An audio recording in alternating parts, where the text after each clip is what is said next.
guys, welcome back to another Blood and Plunder battle report. So we got French versus Spanish again here, a little different scenario than last time where we had kind of that Aztec or Mayan setup here. So we got kind of a coastal board set up here with a couple of houses, some ruins, some forest here, a little bit of pond, and then just some scattered terrain and stuff like that, and kind of a shipwreck out in the bay here.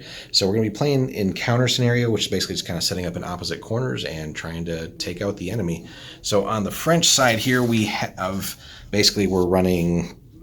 Oh, what are we doing here? The French Expeditionary Force. We're kind of playing at 150 points here, just a basic scenario. So we got a seasoned French army commander, a couple of small units of Militia de Caraïbes, a bigger buccaneer unit, or actually a small buccaneer unit, and then a large unit of flibustiers where our commander is going to be hiding out.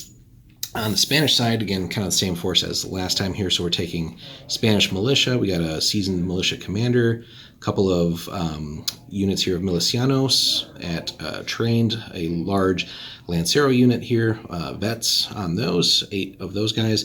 Smaller unit still of milicianos indios, 4 of those guys, although we did pick up some more recently, so we're hoping to get those painted up and start varying up the army list a little bit. And then finally a support unit here of marineros.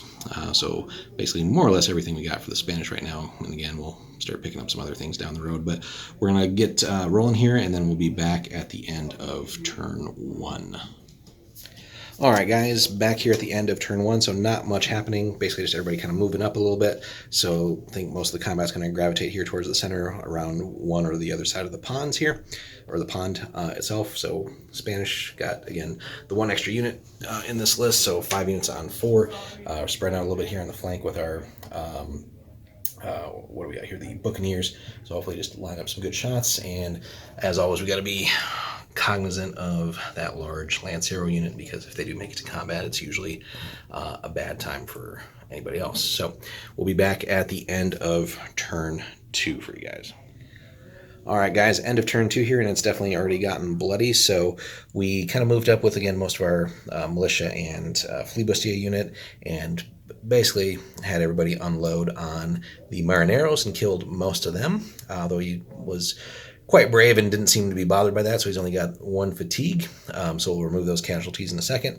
The Lanceros basically ran up. Well, they should get a point of fatigue, right? Because he did 3.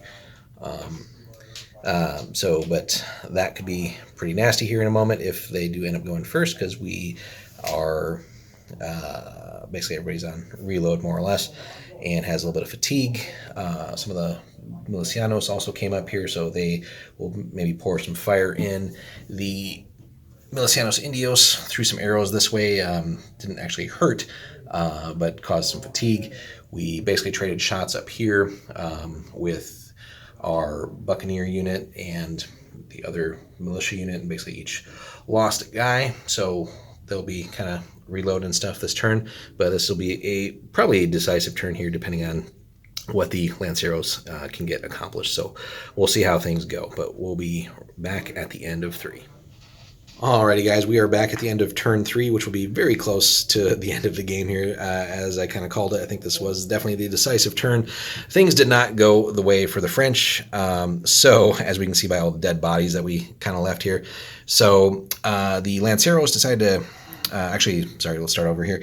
The flibustiers went first, tried to put some shots into the Lanceros, only dropped 1 for all their efforts, which was disappointing to say the least. The Lanceros then came in and charged the militia unit before they had a chance to really do anything, and wiped them out.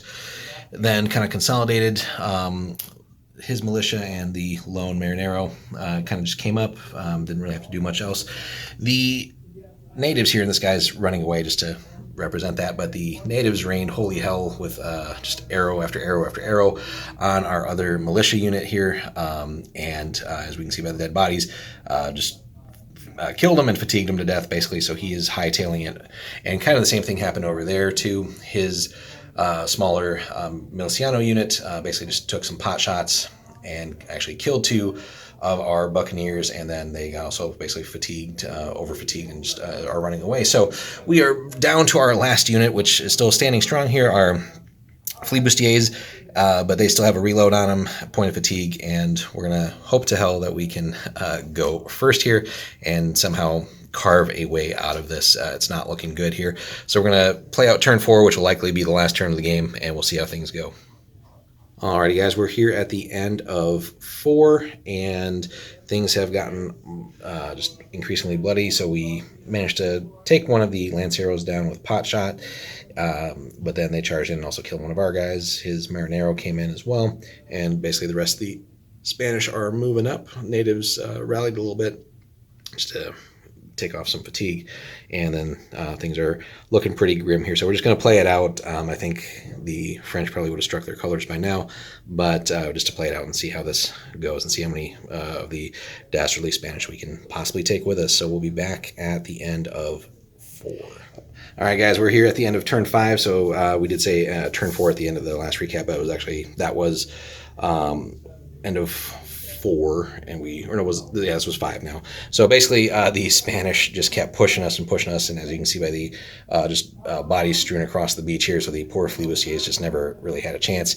And then the lone Marinero, I'm not sure if we were doing it right, but basically he just went on a rampage and killed 2 guys by himself.